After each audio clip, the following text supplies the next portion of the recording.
The movie begins with a terrified young woman passing through a forest and continuously trying to save herself from a man coming after her. The young woman is exhausted and finds the man sneaking to her. She sits on the guardrail gasping and gives up her life by falling off the railing. She falls upon a moving truck filled with logs, and the scene cuts here. Marshall, a police lieutenant, stands outside his house, while inside the house, Faye has an altercation with her mother, as she snooped through her social media accounts. Meanwhile, Marshall walks into the house.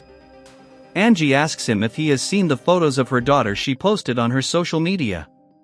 Therefore, Marshall looks through her account and asks her to reveal all the stranger boys she is friends with. To this, Faye says that she has many friend requests but she has not accepted any of them. Then, Marshall finds a young man named Malcolm on Faye's list. Marshall looks into his account and finds that all of his friends are females. After this, he informs Faye that this man is baiting her.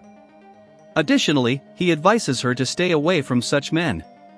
In a restaurant, Malcolm is with a young woman named Lara, trying to convince her to sleep with him. Moments later, he takes her to a hotel room and starts taking off his clothes. Meanwhile, Cooper attacks Malcolm from behind on his head with a baseball bat, knocking him to the bed. Marshall comes to the crime spot, where the young woman did away with herself and obtains the briefing from the colleague. He spots major cartilage damage on her wrist. He informs the commissioner that the young woman was given vitamin supplements and birth control, and whoever did this blew her eardrums out but her cranium was still intact. Cooper captures Malcolm, handcuffing him to the bed.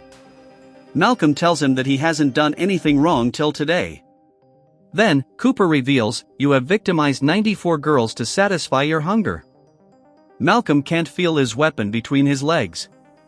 Then, Cooper informs him that he has amputated his baby-making machine for the rest of his life, so that he doesn't make any other girl his next victim.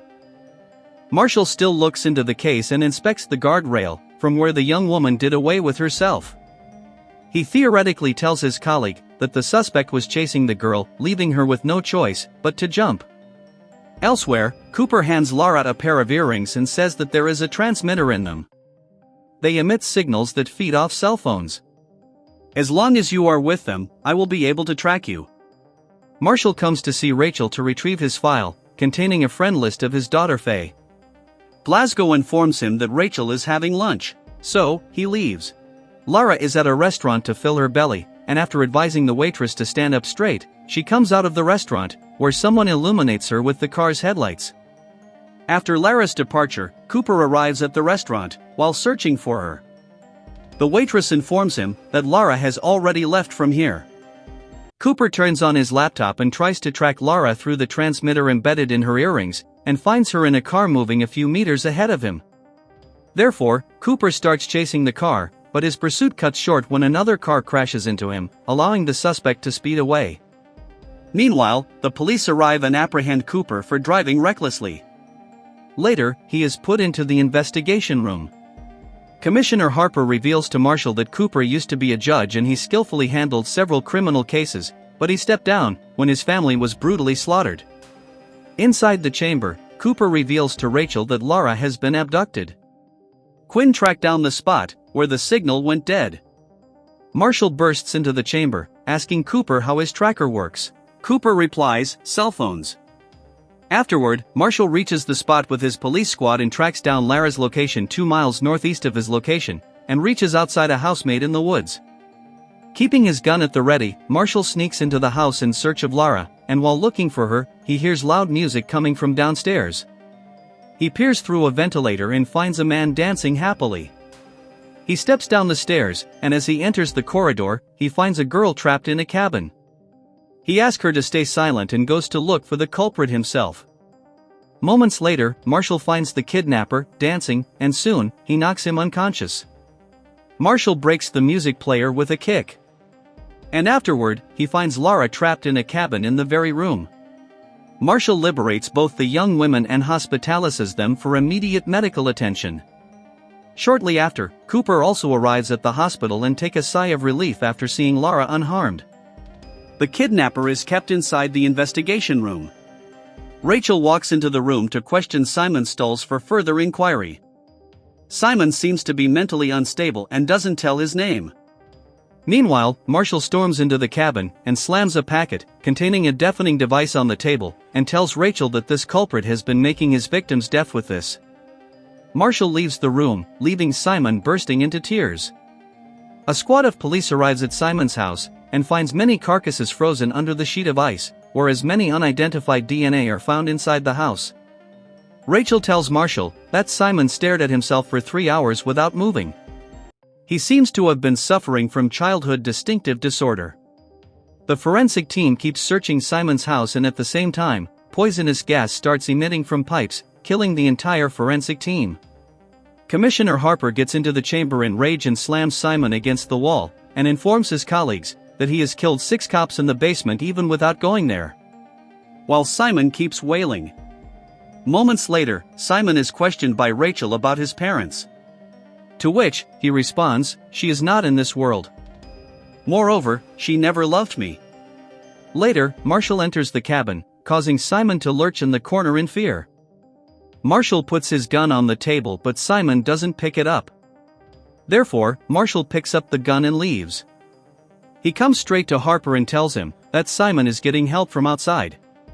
Meanwhile, another cop finds details about Simon's mother and informs Harper and his team that Simon's mother's name was Amy Stulls, who committed suicide in 1995.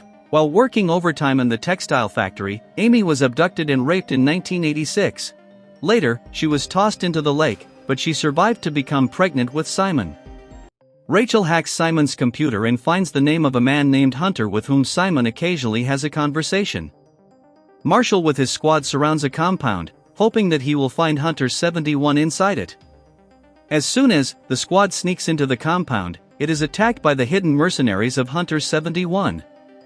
However, Marshall overpowers the situation and captures Hunter 71, sitting on the wheelchair. Marshall informs Hunter that he sold deadly explosives to a man who abducted and killed more than 10 women. Hunter is filled with regret and blows his head off.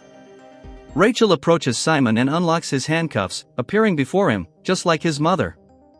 She tells him that his mother always hated him, she never cared for him. As a matter of fact, no one loves you.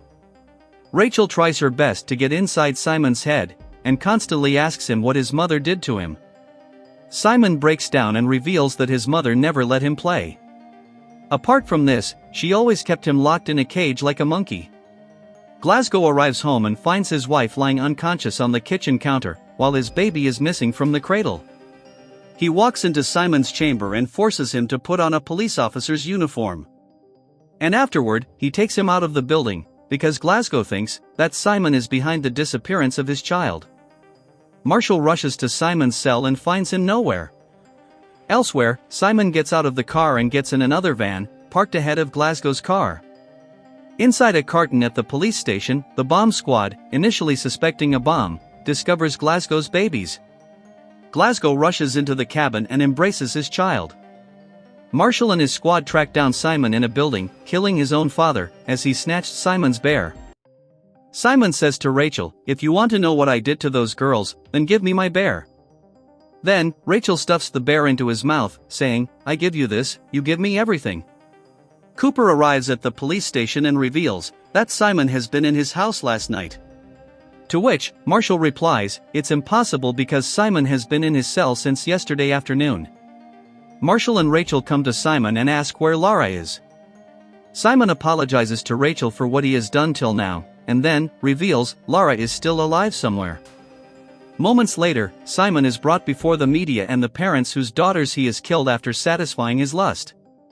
Commissioner Harper asks Simon to apologize to the crowd, seething with anger. Contrary to this, Simon begins to address the angry people, calling them uglier than their daughter and wives, whom he made his victims.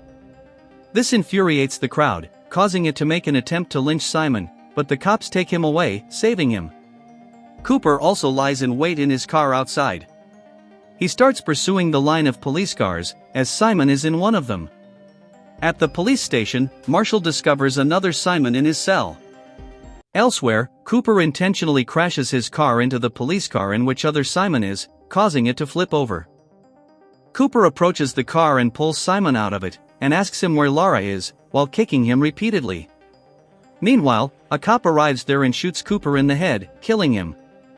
Simon get up, saying good boy. The cop turns out to be Simon's twin brother. Rachel is still stuck in the car. Marshall arrives at the accident spot and finds Cooper lying dead. Another cop tells Marshall that Simon has a twin brother who has been doing all this. Simon's twin brother reveals to his brother that he has been saving him all the while. Marshall finds a transmitter inside Simon's teddy bear, using which other Simon has been locating him. Elsewhere, Simon puts Rachel and Cooper inside a sleeping bag and afterward, he begins to pour gasoline onto them to set them on fire. On the other hand, Marshall locates Simon's location on the map. Commissioner Harper authorizes Marshall to kill both Simons as soon as he finds them. One of Simons drags Lara to the middle of the frozen lake and makes a hole in the lake, allowing the cold water to surface. Moments later, both mentally sick Simons begin to throw fireballs using rackets. Meanwhile, Rachel regains her consciousness and finds herself inside a bag. Marshall drives as fast as he can to reach the winter bug lake before it's too late. Marshall arrives there, forcing both Simons to flee into the woods. Marshall rushes to Rachel to save her, but his leg is stuck in the lake. Rachel and Lara cautiously walk to the end of the lake, saving themselves. Lara asks Rachel to inform Cooper that she is okay. Then, Rachel reveals that Cooper is no more, causing her to break into tears. Marshall goes deep into the woods in search of Simon. Meanwhile, a cop is ambushed by Simon, who grabs his gun and shoots another police officer, killing him. Strong Simon knocks down Rachel. On the other side, weak Simon buries the dead body of a cop in the snow, while Marshall sneaks upon him. Strong Simon tries to strangle Rachel, but meanwhile, he hears his brother crying like a baby in the distance. Outside the woods, Marshall captures weak Simon to lure Strong Simon. Strong Simon shows up, taking Rachel as hostage, and asks Marshall to let his brother go or he will kill Rachel without a second thought.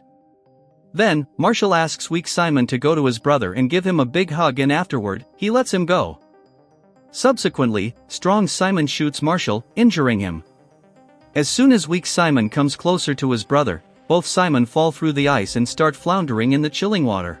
In the twinkling of an eye, both the mentally sick brothers drown to death, while Marshall is still lying wounded on the icy, frostbitten surface.